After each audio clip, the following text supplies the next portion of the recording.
What's up, ladies and gentlemen? With just 70 days remaining until the 2024 election, the betting markets are heating up.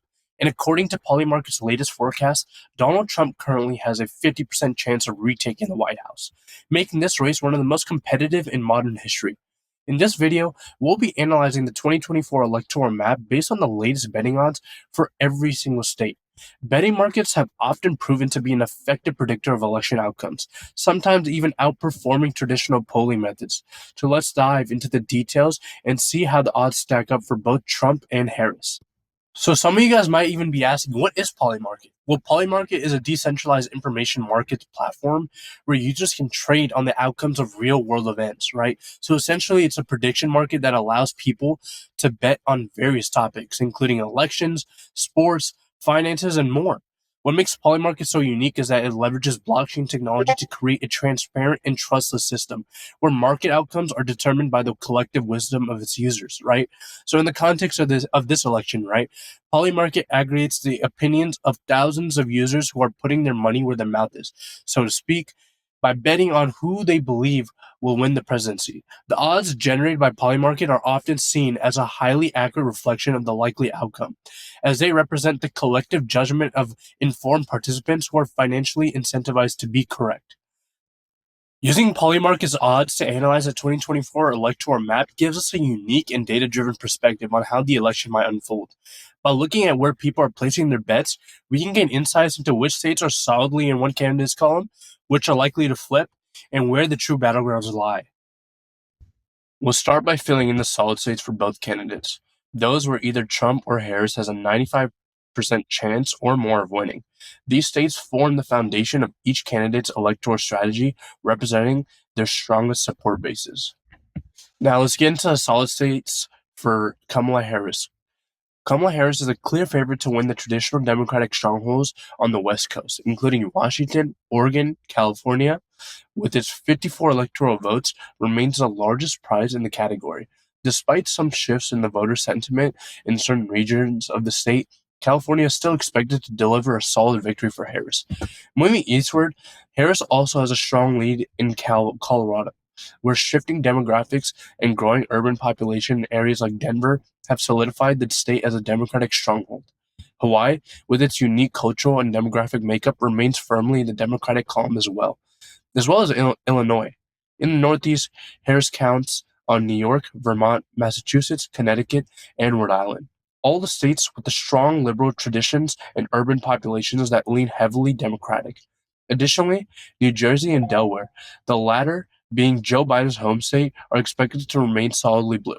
The District of Columbia, with its overwhelmingly Democratic electorate, is another lock for Harris. Finally, Harris is expected to win Maryland and the 1st District of Maine, a traditionally liberal area that includes the city of Portland. These states and districts combined give Harris a solid base of 191 electoral votes. On the other side, Donald Trump is a favorite in a swath of deeply conservative states across the Midwest, the South, and the Great Plains. These states include Utah, Wyoming, Idaho, Montana, North Dakota, South Dakota, and nearly all of Nebraska except for the 2nd District. Trump's support in these areas is bolstered by their predominantly rural populations and strong conservative values. I will mark the 2nd District of Nebraska as blue for now. And then in the South, Trump is expected to easily win states like Alabama, Mississippi, and Louisiana, where his populist message and strong stance on issues like immigration and gun rights resonate deeply with voters. States like Tennessee, Kentucky, and West Virginia also fall firmly into Trump's column, driven by similar conservative sentiments. Moving to the Midwest, Indiana, Missouri, and Arkansas are all solidly red. With strong Republican voting histories, Kansas and Oklahoma in the Great Plains are also expected to deliver large margins for Trump. In the Southeast, South Carolina is another stronghold for Trump, where the state's evangelical population and conservative values align closely with his platform. Alaska, while more independent-minded, is also expected to vote solidly for Trump. With these solid states filled in, Trump starts with 125 electoral votes. And if you paid attention to our previous videos on the channel, you see that Kamala Harris is almost always leading when it comes to the solid states. But Trump ends up winning in almost every poll we have done. Do take into account solid states are states where there is a 95% chance or more of winning the state. And if a state is marked likely, as we will go over in the next section, that is also most probably a lock for the presidential election. For example, states like Texas and Florida are highly likely to be Republican, but are moved to likely. And we all know that Texas is definitely not going to the left. So don't dive too much into the solid and likely states and the difference between them, because those states will probably have the same outcomes regardless of them being likely or not. So yeah. Now we move on to the likely states, where each candidate has either a 75 to 95% chance of winning. Like I said, it's almost a lock. These states are more competitive than the solid states, but they still show a clear advantage for one candidate. We'll start with Trump's likely states, where his chances of winning range between 75 and 95%. These states have historically leaned Republican, but could become more competitive as the election nears. So first, we have Iowa and Ohio, two states that were once key battlegrounds but have shifted significantly to the right over the past two election cycles. In both 2016 and 2020, Trump won these states by comfortable margins of around 8 to 10 points.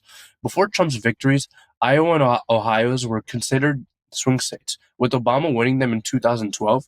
However, Trump's appeal to white working-class voters in these states have solidified them as Republican-leaning in recent years. In 2022, Republican incumbents such as Kim Reynolds in Iowa and Mike DeWine in Ohio both won their gubernatorial re-elections by landslide margins, further cementing these states as Republican territory. Today, both Iowa and Ohio are considered likely red, with Trump having strong chance of carrying them once again. Next, we have Alaska, which is a state that had traditionally leans Republican, but where Trump has not won by a solid margin in recent elections. The last time a Republican won Alaska by 15 points or more was in 2008 with John McCain. Look, and while Trump is almost certain to win Alaska, there's certainly less confidence in his margins of victory compared to the other red states. The state's independent streak and unique political landscapes mean that while it will likely go to red, the margin may be closer than other Republican strongholds. Then we have Texas, the Republican giant. With its 40 electoral votes, is a critical state for Trump. While the state has been slowly shifting left due to changing demographics and urban growth, it remains firmly the Republican column for now. Trump won Texas by 9 points in 2016 and by 6 points in 2020. In 2024, he is expected to perform even better, potentially increasing his margin of victory. The sheer size and diversity of Texas make it a key battleground, but the Republican Party still has an 85% chance of holding on to this crucial state.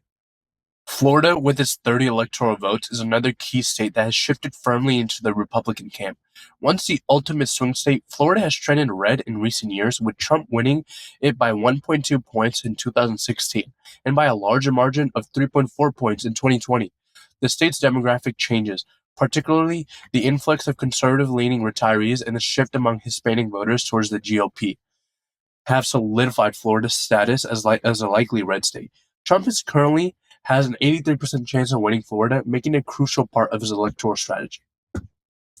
Now, let's look at the likely states for Kamala Harris, where she has a strong chance of winning, but with a slightly less certainty than in the solid blue states. Minnesota is a Democratic stronghold, but it has some challenges. With its 10 electoral votes, and it's also Governor Tim Walz's home state. Walz's popularity and strong performance in 2022 gubernatorial election gives Harris a significant advantage here, but the state has not voted for a Republican presidential candidate since 1972, and Harris has a 93% chance of winning Minnesota. However, the state's trend towards the right in recent years, particularly in rural areas and among working-class voters, means that it could become more competitive in the future. Trump came within 2 points of flipping Minnesota in 2016, and while Harris is favored this year, the state remains one to watch. However, I will say, if Trump somehow miraculously pulls off victory in Minnesota, the Harris campaign is effectively over. I mean, it's not even going to be close. And now, let's go to New Mexico, which is a shifting landscape. New Mexico, with its 5 electoral votes, is another state that leans Democratic, but could become more competitive as the Hispanic electorate continues to shift. Joe Biden won the New Mexico state by 11 points in 2020, but the state is slowly moving to the right as Hispanic voters, particularly in rural areas, increasingly favor the GOP. New Mexico is the only state in the country with a Hispanic majority electorate, and while Harris has a 91% chance of winning here, the margin could be closer than in previous elections.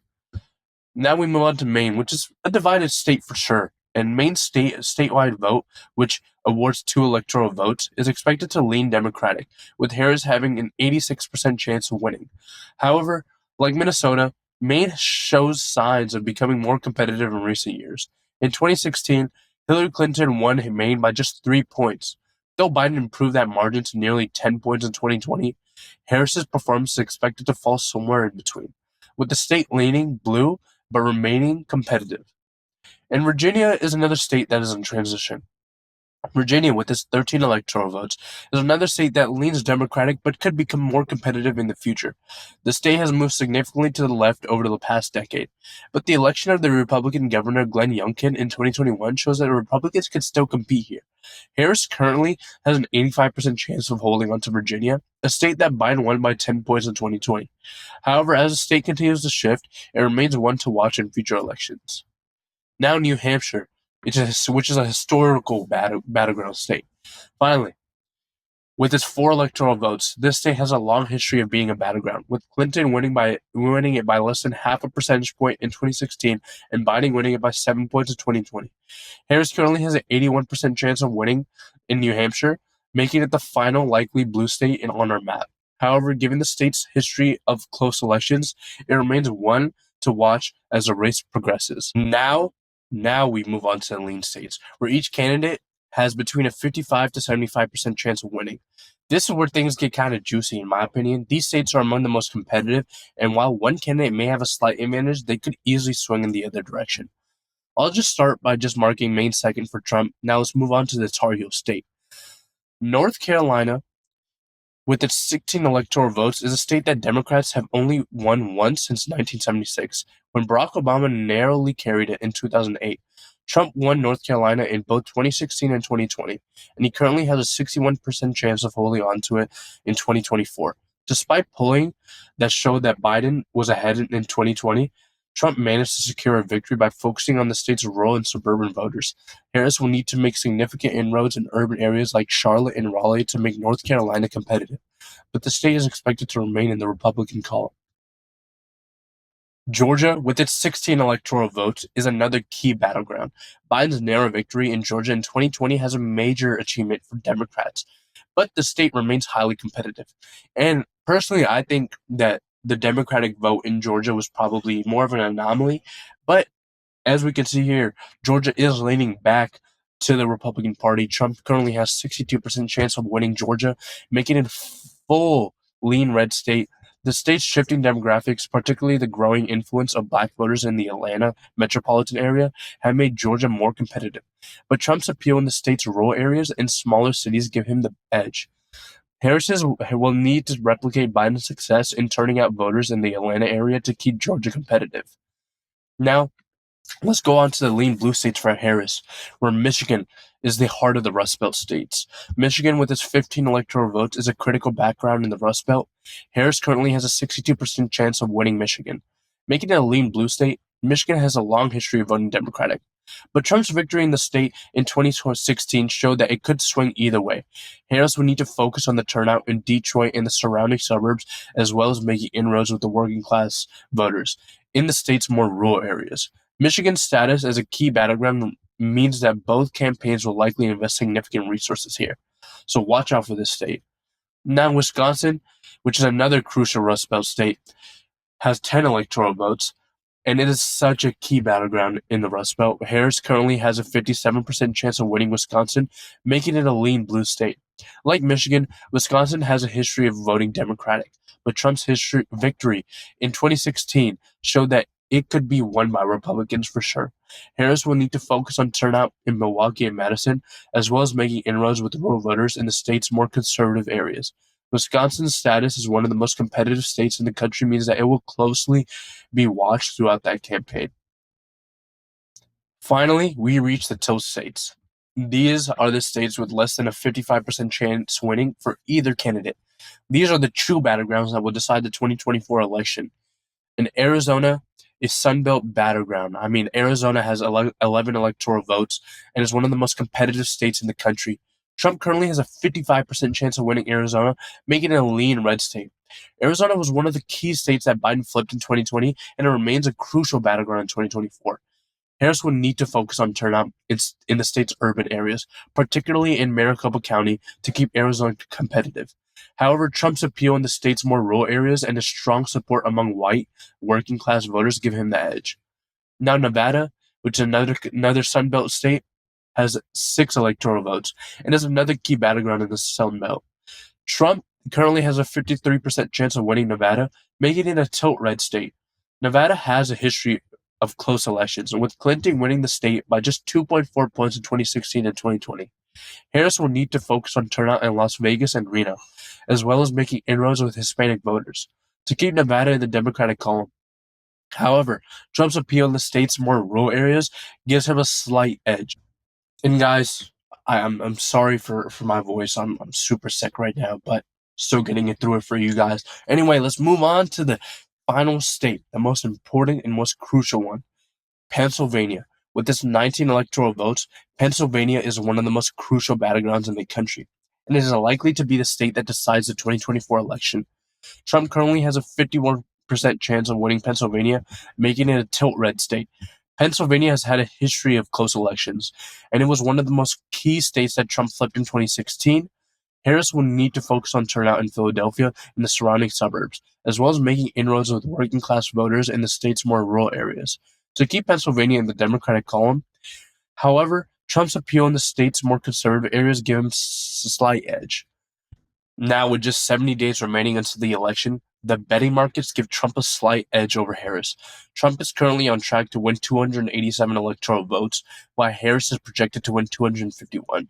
However, the race remains highly competitive, and the outcome will likely be decided by the tilt states of Arizona, Nevada, and Pennsylvania. As the election nears, both campaigns will be focused on turning out their voters and making their final case to the American people. Thank you guys so much for watching. Guys, it helps the channel so much if you guys subscribe to bring you guys the most up-to-date content every single day. So, guys, please subscribe to the channel, show some support. Let me know down in the comment section who you guys think you guys are going to vote for and why. I'd love to hear some different opinions. But yeah, thank you guys so much for watching, and have a blessed day.